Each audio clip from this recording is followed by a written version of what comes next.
bertemu dengan saya lagi, Andika Semiati, CGP Angkatan 8 dari SMP Negeri 1 Malunda, Kabupaten Majene. Hari ini saya akan melakukan pasca observasi, di mana kelanjutan dari yang kami telah lakukan, yaitu pra-observasi dan observasi di kelas. Dan pada hari ini adalah pasca observasi. Saya masih ditemani dengan rekan saya, Ibu Faryani, SPD, dan hari ini saya juga didampingi oleh pengajar praktik dari Pendidikan Guru Penggerak, Ibu Rahmatia, SPD. Baiklah, langsung saja. Assalamualaikum warahmatullahi wabarakatuh, Bu. Salam. Bagaimana kabar hari ini, Bu? Alhamdulillah baik. Semangat, Bu. Semangat. Mohon maaf, Bu, mengganggu di sela-sela pembelajaran tadi, Ibu. Baiklah, Bu, kita hari ini akan melakukan pasca observasi, kelanjutan dari observasi di kelas yang pernah Ibu lakukan. Saya akan memberikan pertanyaan mengenai observasi di kelas yang pernah Ibu lakukan dengan tujuan mengevaluasi sejauh mana proses pembelajaran yang Ibu lakukan di kelas. Di sini bukan mau menggurui, Bu, kita saling berbagi. Saling sharing. Oke, Bu, pertanyaan pertama, bagaimana perasaan Ibu terkait jalannya kegiatan observasi kelas yang sudah berlangsung minggu lalu? Terima kasih Bu Simiati. Terkait dengan pembelajaran observasi yang dilakukan di kelas, ya, kalau ditanya tentang perasaan saya, ya, pertama perasaan saya tentu saja senang ketika ada observasi. Yang pertama karena ada yang mendampingi saya ketika ada di kelas pembelajaran secara langsung, didampingi oleh rekan sebagai mitra, saya katakan sebagai mitra.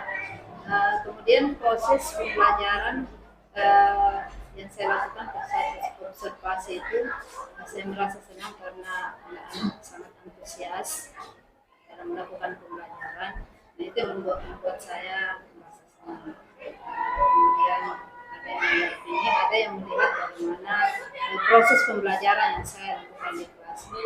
Ada yang tentu mungkin ada kekurangan yang saya lakukan di kelas, jadi ada yang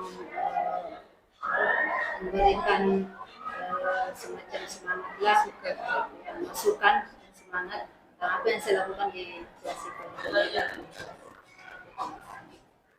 Jadi perasaan Ibu senang ketika melakukan observasi di kelas karena adanya rekan sejauh ini sebagai mitra bisa memberikan masukan apa yang kekurangan atau proses pembelajaran itu berpihak pada siswa dan anak-anak juga sudah antusias.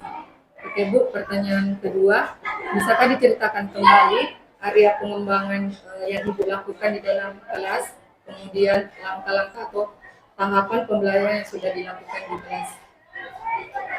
Tentang pembelajaran di kelas, kemarin saya mencoba melakukan pembelajaran berdiferensiasi.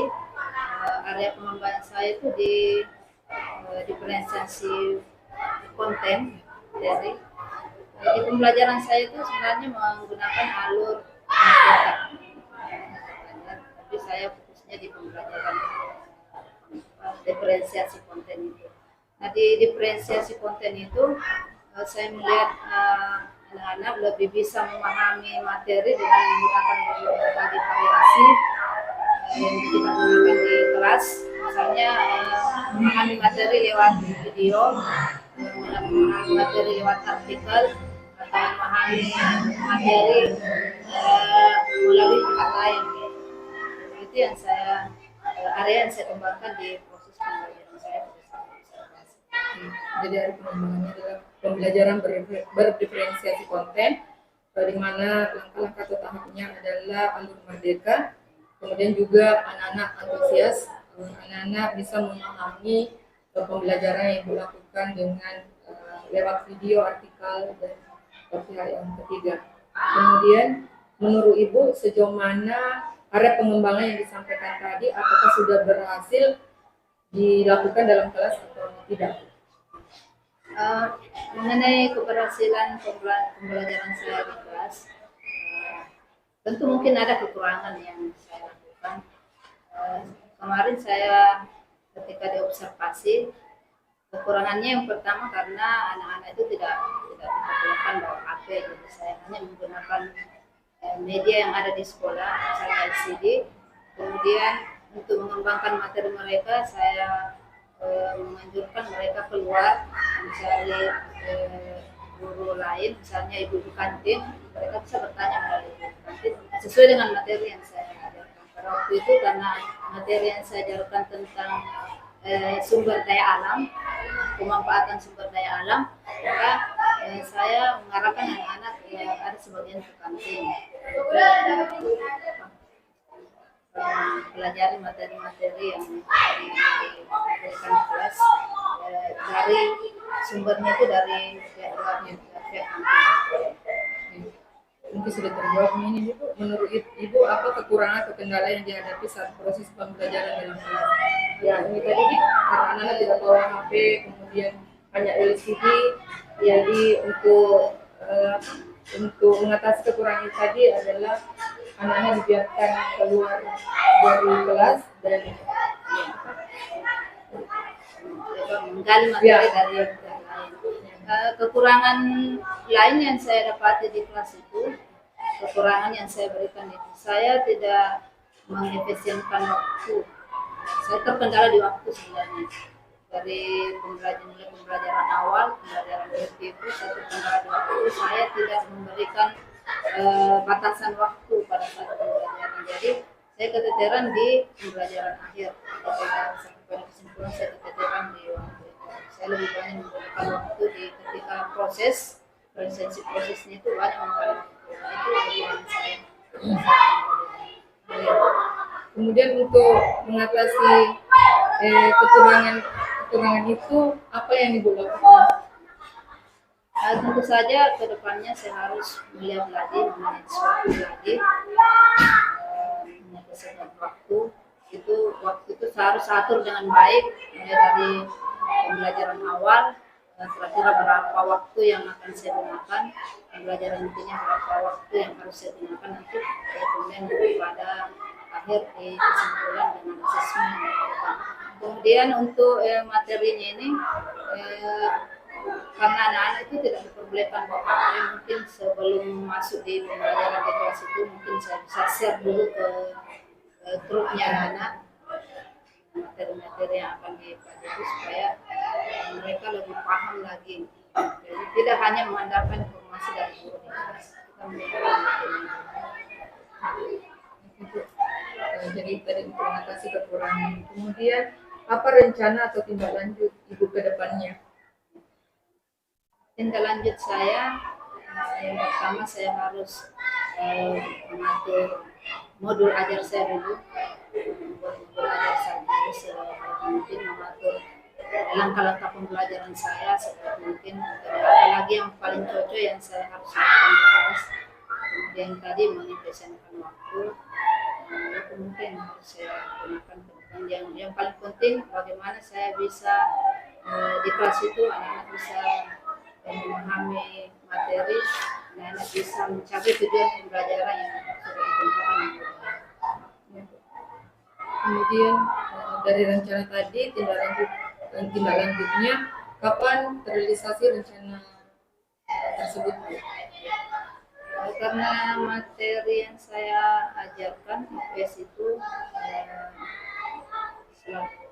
tiap 1 kali 1 minggu itu masuk dalam kelas, ya. Saya akan mencoba mulai minggu depan lagi, saya akan mencoba mengatur bagaimana baiknya mulai dari modul ajar tadi itu sampai pada pembelajaran di kelas, mengatur sebaik mungkin pada kelas-kelas yang akan saya masuki di minggu depan.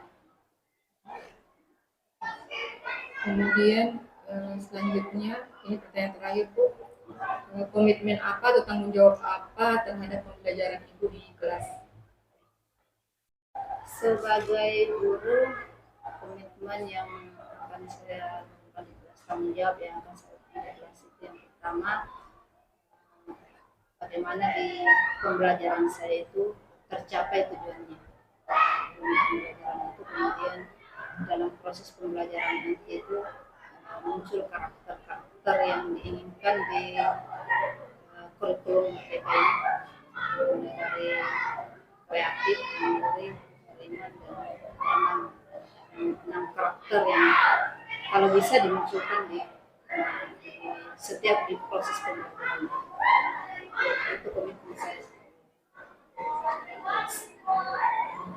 Jadi intinya adalah dalam proses pembelajaran yang dilakukan adalah pembelajaran berdiferensiasi, kemudian yang digunakan adalah anak merdeka, kemudian pada saat observasi kelas anak-anak antusias mengikuti pembelajaran meskipun medianya sebenarnya harus menggunakan HP karena anak-anak tidak bawa HP.